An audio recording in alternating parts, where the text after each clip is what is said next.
बघितलं असेल, धर्मवीर 1 असो, धर्मवीर 2 असो, धर्मवीर हा चित्रपट बनवणारी ही सगळी मंडळी ही गोंधळलेल्या अवस्थेत आपल्याला दिसतात. स्वतःची प्रतिमा आपण कशी सांभाळावी आणि आपण केलेली गद्दारी ही आपण लोकांसमोर केवढ्या चांगल्या पद्धतीने मांडून आपली प्रतिमा सांभाळण्याचं काम किंवा हा केविलवाणा प्रयत्न ही सगळी मंडळी करताना दिसतात. आपण बघू शकाल की ह्या लोकांनी जे प्रश्न विचारले, सन्माननीय उद्धव साहेबांची नेमणूक किंवा त्यावेळेला त्या काळात वंदनीय बाळासाहेब असताना, बाळासाहेबांच्या हयातीत असताना बाळासाहेबांनी केलेली ही नेमणूक होती आणि त्याच्यावरती हा प्रश्न विचारला जातोय असा माझा थेट आरोप आहे. बाळासाहेबांनी घेतलेला हा निर्णय हा तुम्हाला चुकीचा वाटतो का? आणि मग चुकीचा वाटत असेल म्हणून तुम्ही दिघे साहेबांच्या आडोशाला जाऊन दिघे साहेबांना पुढे करून तुम्ही हा प्रश्न विचारताय का? कारण की बाळासाहेबांनी घेतलेला कोणताही निर्णय असो तो बरोबर की चुकीचा हा विषयच कधी आला नाही. बाळासाहेबांनी घेतलेला निर्णय याची अंमलबजावणी व्हायला पाहिजे असं प्रत्येक शिवसैनिकाला आणि या महाराष्ट्राच्या जनतेला वाटायचं आणि आज देखील वाटतं. म्हणून स्वतःची प्रतिमा आपण सांभाळावी कशी हा प्रश्न असताना ह्या पद्धतीचे प्रश्न या चित्रपटात टाकल्यासारखे मला वाटतात.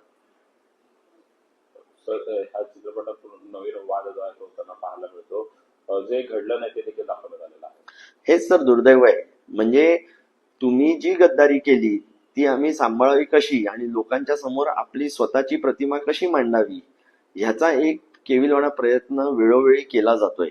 लोकांनी कुठेही या भूलथापांना बळी पडू नये असं माझं जाहीर आव्हान आहे आणि लोकांनी हा धर्मवीर 2 बघूच नये. याच्यावरचं कारण असं आहे की दिघे साहेबांचं आयुष्य हे खूप वेगळं होतं. दिघे साहेबांचा संबंध सर्वसामान्य जनतेशी हा खूप जीवाभावाचा होता.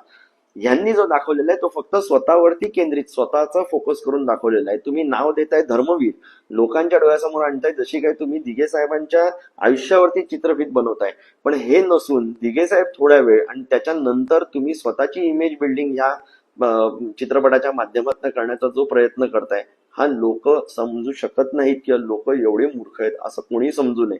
लोकांना तुमचे हे प्रयत्न, लोकांना तुम्ही केलेल्या चुका, तुम्ही केलेली गद्दारी ही व्यवस्थित लक्षात आहे आणि म्हणून दिघे साहेबांचं वेळोवेळी नाव आपण बघू शकत असाल की प्रत्येक निवडणूक आली की दिघे साहेबांच्या नावाचं भांडवल करण्याचं काम अनेक लोक करतात.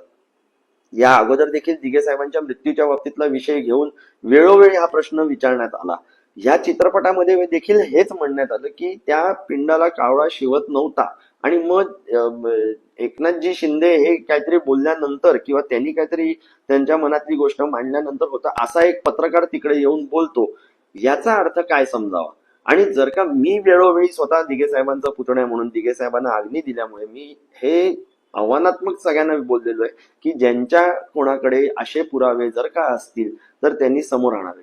आज त्यागत गेल्या 23 वर्षांमध्ये लोकांना फक्त या भूलथापा द्यायच्या, त्यांना कुठच्या तरी भ्रमात ठेवायचं आणि कोणत्याही पद्धतीचं सत्य हे लोकांसमोर आणायचं नाही आणि ज्या काही गोष्टी झाल्या त्याच्यावरती स्वतःची आपण भाकरी कशी भाजू शकतो ह्याच्यापाठी फक्त जे हे राजकारण चाललेलं आहे हे दुर्दैव आहे.